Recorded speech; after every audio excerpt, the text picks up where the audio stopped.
¿Qué tal, gente? Espero que estén pasando un gran día. El relato que voy a narrar fue escrito por un escritor llamado Isaac Asimov, pero antes de introducirnos a ello, aquí algunos datos de su biografía.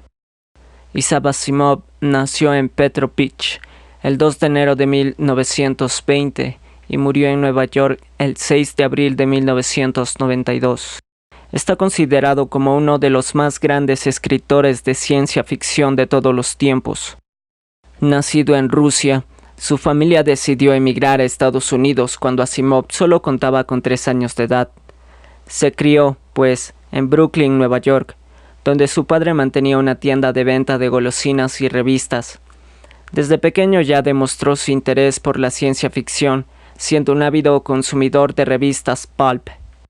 Su atracción por la ciencia le llevó a estudiar ingeniería química, donde luego lograría doctorarse en bioquímica y ser profesor en la Universidad de Boston durante varios años, hasta que su labor literaria le llevó a abandonar el mundo de la docencia. Tras acabar la carrera, Asimov publicó su primer cuento en 1939 en la revista Astounding Science Fiction, dirigida por el famoso John W. Campbell, y también colaboró con Amazing Stories. Asimov nunca abandonó la escritura de cuentos y a lo largo de su vida publicó gran número de antologías.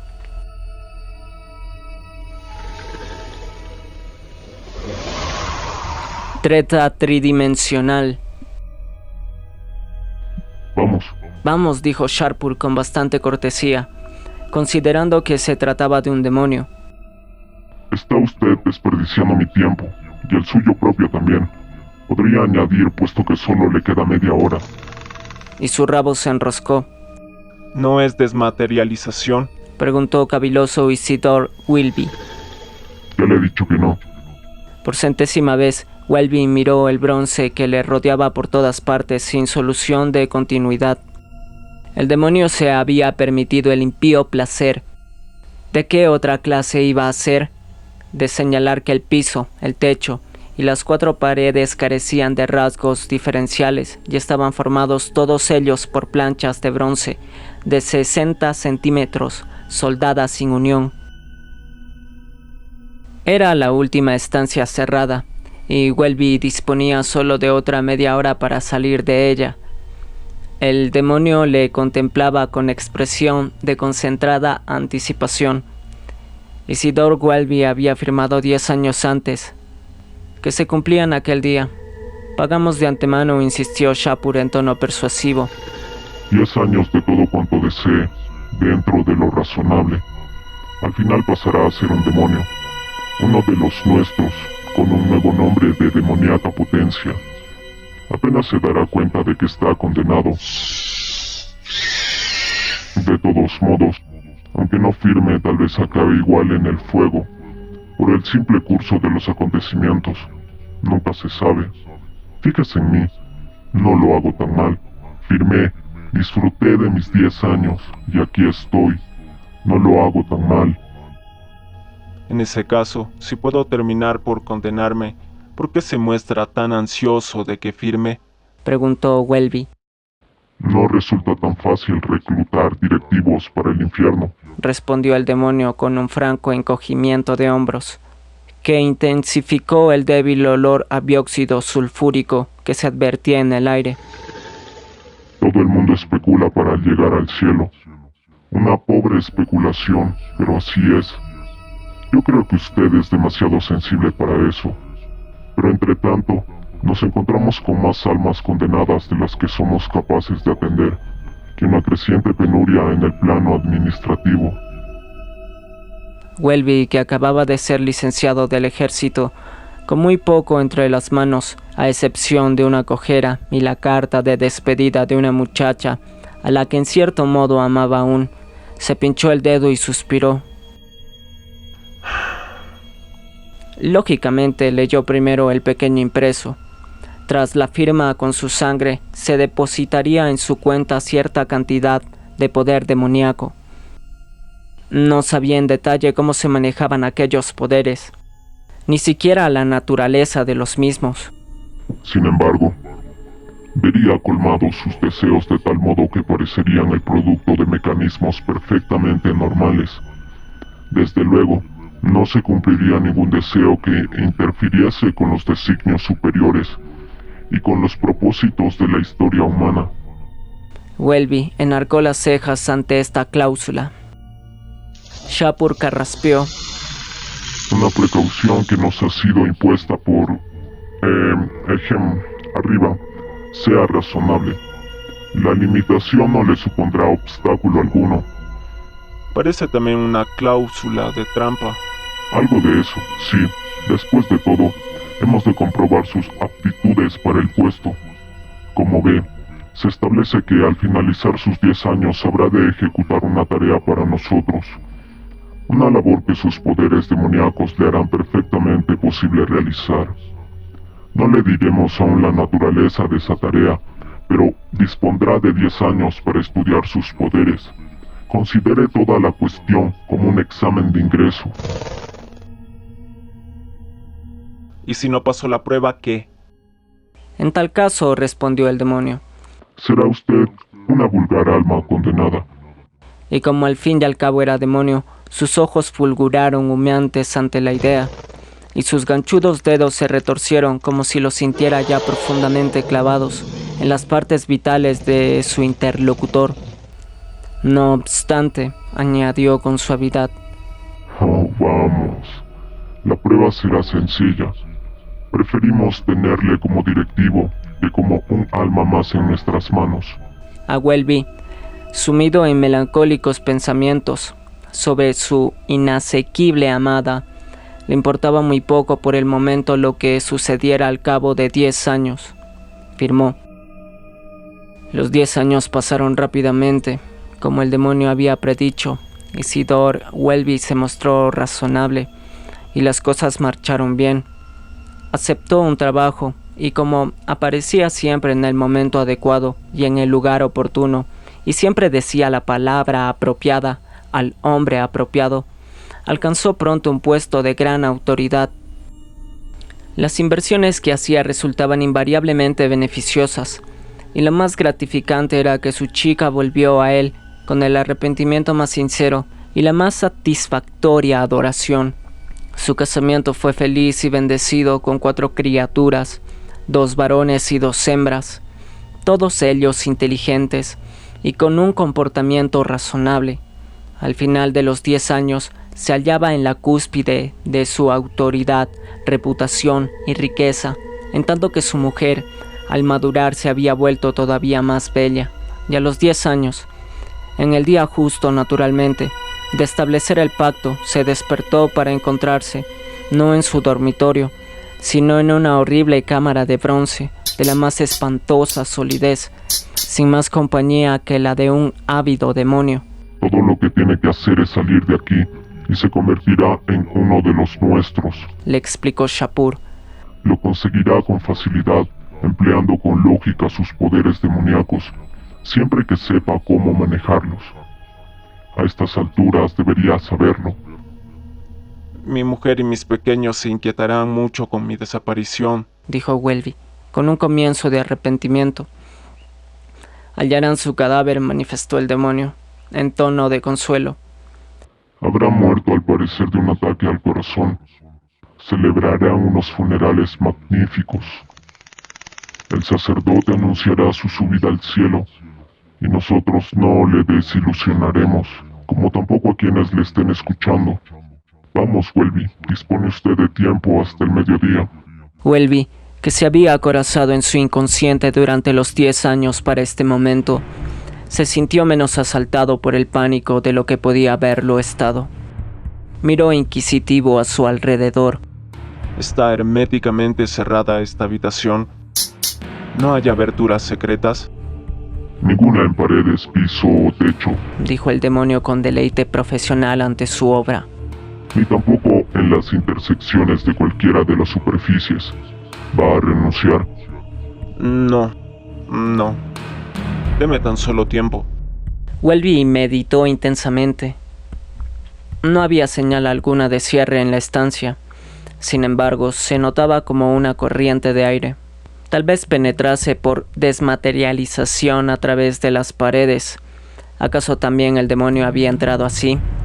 Cabía en lo posible que él, Welby, pudiera desmaterializarse para salir. Lo preguntó. El demonio le respondió con una risita entre sus dientes afilados. La desmaterialización no forma parte de sus poderes, ni tampoco lo empleé yo para entrar. ¿Estás seguro?, La cámara es de mi propia creación. manifestó petulante el demonio. La construí especialmente para usted. ¿Y penetró desde el interior? Así fue.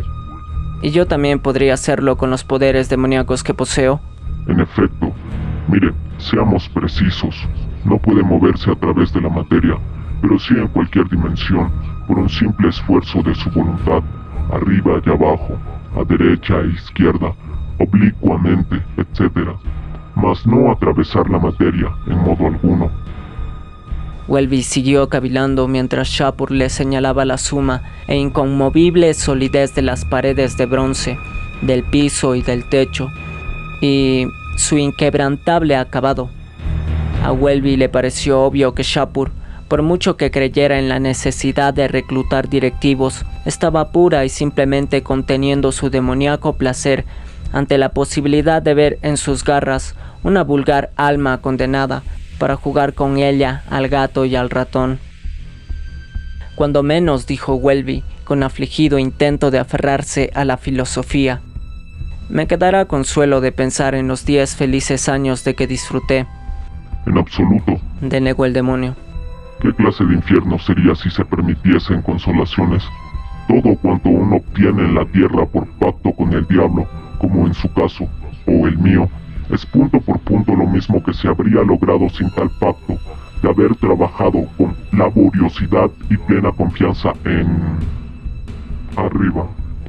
Eso es lo que transforma tales convenios en algo tan auténticamente demoníaco. Y el demonio rió con una especie de regocijado aullido. Welby exclamó lleno de indignación. ¿Quiere decir que mi mujer hubiese vuelto a mí, aunque no hubiese firmado el contrato? Cabe en lo posible. Respondió Shapur. Todo cuanto sucede es por voluntad de... arriba. Ni siquiera nosotros podemos cambiar eso. El pesar de aquel momento debió de agudizar los sentidos de Welby, pues fue entonces cuando se desvaneció, dejando la habitación vacía, excepto por la presencia de un sorprendido demonio, y la sorpresa de este se tomó furia cuando reparó en el contrato con Welby, que había estado sosteniendo en su mano hasta aquel momento para la acción final, en un sentido o en otro. 10 años, día por día, claro. Después de que Isidoro Welby hubiera firmado su pacto con Shapur, el demonio penetró en su despacho y le dijo con el mayor enojo: Mire, aquí. Welby alzó la vista de su trabajo, asombrado. ¿Quién es usted? Sabe demasiado bien quién soy. Y miró al hombre con ojos duros y penetrantes. En absoluto. Respondió Welby. Creo que dice la verdad, pero le refrescaré la memoria. Y así lo hizo, en el acto, detallando los acontecimientos de los últimos 10 años. Ah, sí. Dijo Welby. Puedo explicarlo, desde luego. ¿Pero está seguro de que no seremos interrumpidos? No, no lo seremos. Respondió ceñudo el demonio. Bueno, pues me hallaba en aquella cámara cerrada de bronce y... No me interesa eso. Lo que quiero es saber. Por favor, déjeme que le cuente a mi modo. El demonio contrajo las mandíbulas y exhaló tal cantidad de dióxido sulfúrico que Welby tosió y adoptó una expresión de sufrimiento. Si quisiera apartarse un poco. Rogó. Gracias. Así, pues, me hallaba en aquella cámara cerrada de bronce, y recuerdo que usted me exponía a la ausencia de toda solución de continuidad en las 4 paredes, el piso y el techo. Y se me ocurrió preguntarme, ¿por qué especificaba eso? ¿Qué más había aparte de las paredes, el piso y el techo? Definía usted un espacio tridimensional completamente circunscrito, y eso era, en efecto, tridimensional. La habitación no estaba incluida en la 4ª dimensión, no existía de forma indefinida en el pasado. Dijo que la había creado para mí. Pensé entonces que, si uno se trasladaba al pasado, llegaría a un punto en el tiempo el que no exista la cámara y por lo tanto se hallaría fuera de la misma. Más aún usted había dicho que podía moverme en cualquier dimensión y el tiempo se considera sin la menor duda una dimensión. En todo caso, tan pronto como decidí moverme hacia el pasado, me retrotraje en tremenda velocidad y de repente el bronce desapareció. Shapur clamó acongojado. Ya me lo imagino. No podría haber escapado de otra manera. Es ese contrato suyo lo que me preocupa. No se ha convertido en una vulgar alma condenada. De acuerdo, eso forma parte del juego, pero al menos debe ser uno de los nuestros, un ejecutivo. Para eso se le pagó. Si no lo entretengo abajo, me veré en un enorme lío. Welby se encogió de hombros. Lo siento por usted, desde luego, pero no puedo ayudarle. Debió de haber creado la cámara de bronce inmediatamente después de que yo estampara mi firma en el documento. Como no fue así, al salir de ella me encontré justo en el momento en que establecíamos nuestro convenio. Allí estaba usted de nuevo y allí estaba yo. Usted empujando el contrato hacia mí y una pluma con la que me había de pinchar el dedo. Sin duda, al retroceder en el tiempo, el futuro se borró de mi recuerdo, pero no del todo al parecer. Al tenderme usted el contrato me sentí inquieto. No recordé el futuro, pero me sentí inquieto. Por lo tanto no firmé. Le devolví el contrato en blanco. Shapur rechinó los dientes. Debí darme cuenta. Si las reglas de la probabilidad afectasen a todos los demonios, debiera de haberme desplazado con usted a este nuevo mundo supuesto. Tal como han sucedido las cosas, todo cuanto me queda por decir es que ha perdido los 10 años felices que le abonamos. Es un consuelo, y ya le atraparemos al final. Otro consuelo. Ah, sí. Replicó Welby. De modo que hay consolaciones en el infierno. A través de los 10 años que he vivido realmente, ignoré lo que acaso hubiera obtenido, pero ahora que me trae usted a la memoria el recuerdo de los 10 años que pudieron haber sido, recuerdo también que en la cámara de bronce me dijo que en los convenios demoníacos no daban nada que no se obtuviera mediante la laboriosidad y la confianza en... Arriba, he sido laborioso y he confiado. Los ojos de Welby se posaron sobre la fotografía de su bella esposa y los 4 hermosos hijos. Luego paseó la vista por el lujoso despacho decorado con el mejor gusto. Puedo muy bien escapar por completo al infierno. También el decidir esto se halla fuera de su poder, añadió. Y el demonio, lanzando un horrible chillido, se desvaneció para siempre.